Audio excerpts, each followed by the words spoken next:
এই মহিলা যে কাজটি করেছে যে ৪ মাসের বাচ্চাকে বিক্রি নাকি করে দিয়েছে ৪০,০০০ টাকার বিনিময়ে, এরপরে মোবাইল ফোন, নূপুর এগুলো কিনেছে।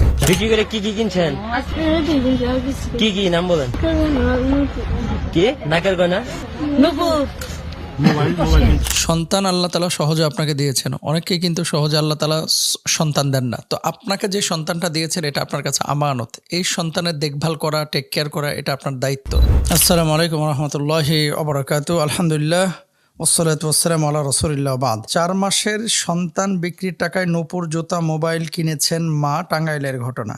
আচ্ছা, তারপরে উনি হোয়াটসঅ্যাপে লিঙ্কও দিয়েছেন। এই যে আপনারা দেখেন, দেখতে পাচ্ছেন মনে হয় এখানে, মানে লিখেছেন ৪ মাসের সন্তান বিক্রির টাকায় নূপুর, জুতা, মোবাইল কিনলেন মা।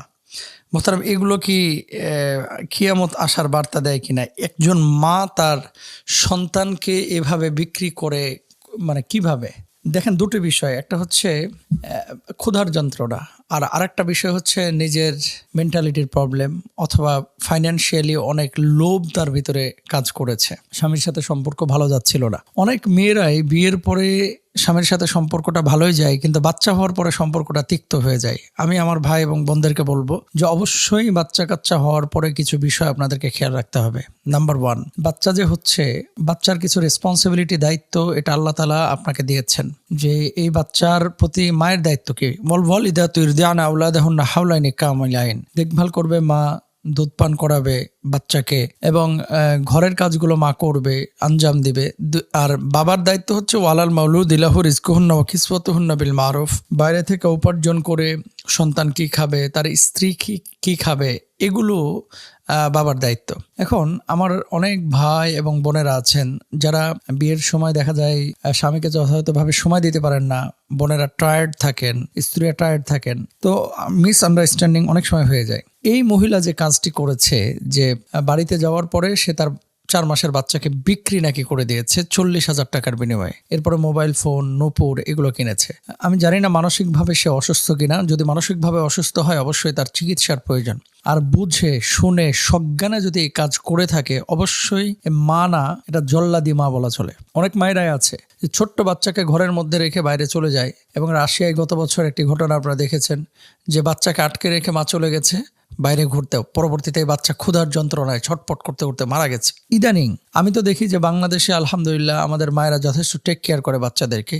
ইউরোপে, ইউকেতে এবং অন্যান্য দেশগুলোতেও বাচ্চার প্রতি টান, মায়া প্রত্যেকেরই আছে, কিন্তু সিস্টেমটা, মায়াটা প্রয়োগের সিস্টেমটা হয় ভিন্ন রকমের। যেমন এই দেশে মানুষ বাচ্চাদেরকে দুধ পান করায় না, অথচ রাসূল সাল্লাল্লাহু আলাইহি ওয়াসাল্লাম নিজে বাচ্চাদেরকে স্তন পান, দুধ পান করাতে বলেছেন। এবং আরেকটি বিষয় হচ্ছে, কুরআনুল কারীমে তো আল্লাহ সুবহানাহু ওয়া তাআলা পূর্ণ 2 বছর দুধ পান করাতে বলেছেন। তা আমরা এই জায়গাটায় কেন খেয়াল করি না? অনেকে মনে করে যে ফিজিক্যালি বা শারীরিকভাবে অনেকে ক্ষতিগ্রস্ত হবে, বা স্ট্রাকচারালি ফিটনেসটা নষ্ট হয়ে যাবে। কোনো মা এবং বোন যদি এটা মনে করেন যে বাচ্চাকে দুধ পান করানোর কারণে শারীরিকভাবে সে ক্ষতিগ্রস্ত হবে এবং স্ট্রাকচারালি সে ক্ষতির সম্মুখীন হবে, অবশ্যই সে মা ভুল কনসেপ্টের ভিতরে আছেন। বাচ্চাকে দুধ পান করানো এবং বাচ্চার দেখভাল করা, এর সাথে মায়ের সাথে বাচ্চার মমত্ববোধ তৈরি হয়, বন্ডিংটা ভালো হয়। তো যে কাজটি করেছেন অবশ্যই এটা অন্যায় কাজ করেছেন, এটা উচিত হয় নাই। এবং আমাদের মা বোনদেরকে বলবো, সন্তান আল্লাহ তাআলা সহজে আপনাকে দিয়েছেন, অনেকেই কিন্তু সহজে আল্লাহ তাআলা সন্তান দেন না। তো আপনাকে যে সন্তানটা দিয়েছেন এটা আপনার কাছে আমানত। এই সন্তানের দেখভাল করা, টেক কেয়ার করা এটা আপনার দায়িত্ব। যিনি কাজটা করেছেন অন্যায় কাজ করেছেন, তাকে তওবা করতে হবে, ইস্তেগফার করতে হবে। পাশাপাশি যদি অবুঝের মতো এই কাজটা করে থাকেন তাহলে তার যে স্বামী বা তার পারিবারিক সদস্য তাদের ক্ষমা করে দিতে হবে।